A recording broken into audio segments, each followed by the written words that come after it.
که صورت د محمد نوې پیدا کړې به خدای نوې دا دنیا کل جهان د محمد په نوم پیدا شو محمد دی د تمام جهان ابا یقینا نن ډېره عظیمه مبارکه ورځ ده د خوشحالۍ ورځ ده چې 12 ربیع الاول ورځ ده په دې ورځ باندې حضور صلی الله علیه و آله وسلم دنیا ته تشریف راوړی د میلاد لغوي معنی ده د پیدایش زمانه یا د پیدایش وخت په عرف عام کې میلاد نه مراد د ذکر محفل دی چې په هغې کې د رسول الله صلی الله علیه و آله وسلم ولادت با سعادت ذکر وي قرآن مجید تلاوت وشي دغه شانتې نعت او منقبت هغه وویلی شي دغه شانتې جشن عید میلاد النبی صلی الله علیه و آله وسلم نه مراد د رسول الله صلی الله علیه و آله وسلم آمد په راتګ باندې خوشحالۍ کول جلوسونه ایستل دغه شانتې صدقه او خیرات کول او دا د حضور صلی الله علیه و آله وسلم په ولادت په سعادت په خوشحالۍ په موقع باندې کیږي رب العالمین قرآن مجید فرقان حامد کې فرمایي په سوره یونس کې قل بفضل الله وبرحمته فبذلك فليفرحوا تو فرمایي حبیب صلی الله علیه و آله وسلم د الله په فضل او د هغې په رحمت باندې خوشحالي کول پکار دي دې آیات کې دا حکم رب العالمین کړی دی چې کله تاسو ته د الله فضل او د هغې رحمت میلاو شي نو مؤمنانو ته پکار ده چې په دې معنی د خوشحالۍ اظهار وکړي نه دی اوس په ذهن کې دا سوال راځي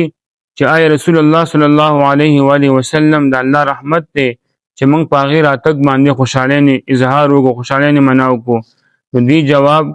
رب العالمین قرآن مجید فرقان حمید کې په خپله ورکړی دی په سورې انبیا کې رب العالمین فرمایلی دی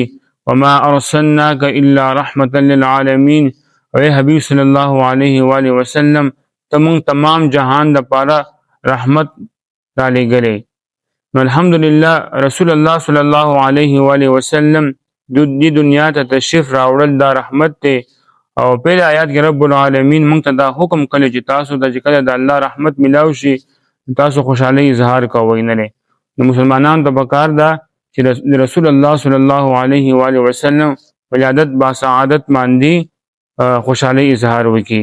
او په خپلم رسول الله صلی الله علیه و آله وسلم هغه به خپل میلاد کول خپل د دې ورځ خوشحالۍ اظهار به کول روایت کوي حضرت ابو قتاده رضی الله تعالی عنه مسلم شریف حدیث سے پاک دی چې رسول الله صلی الله علیه و آله وسلم نه د پیر روز روژې باره کې پوښتنه وشوله نو رسول الله صلی الله علیه وسلم وفرمایل فیه ولدت وفیه انزل علی یعنی دا زما د میلاد د پیدایش ورځ ده او په دې ورځ باندې ماته وحی نازل شوی ده نه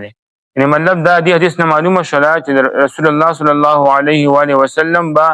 هر پیر په ورځ هر ګل ورځ په باندې مې روژه نیوله ګویا چې هغې به خپل میلاد په خپله اهتمام کول لهذا موږ ته هم دا پکار ده چې موږ په دې ورځ باندې خپل رسول الله صلی الله علیه و آله وسلم سره د خپلې مینې عشق محبت اظهار وکړو خوشحالۍ معنا وکړو وما علینا الا البلاغ المبین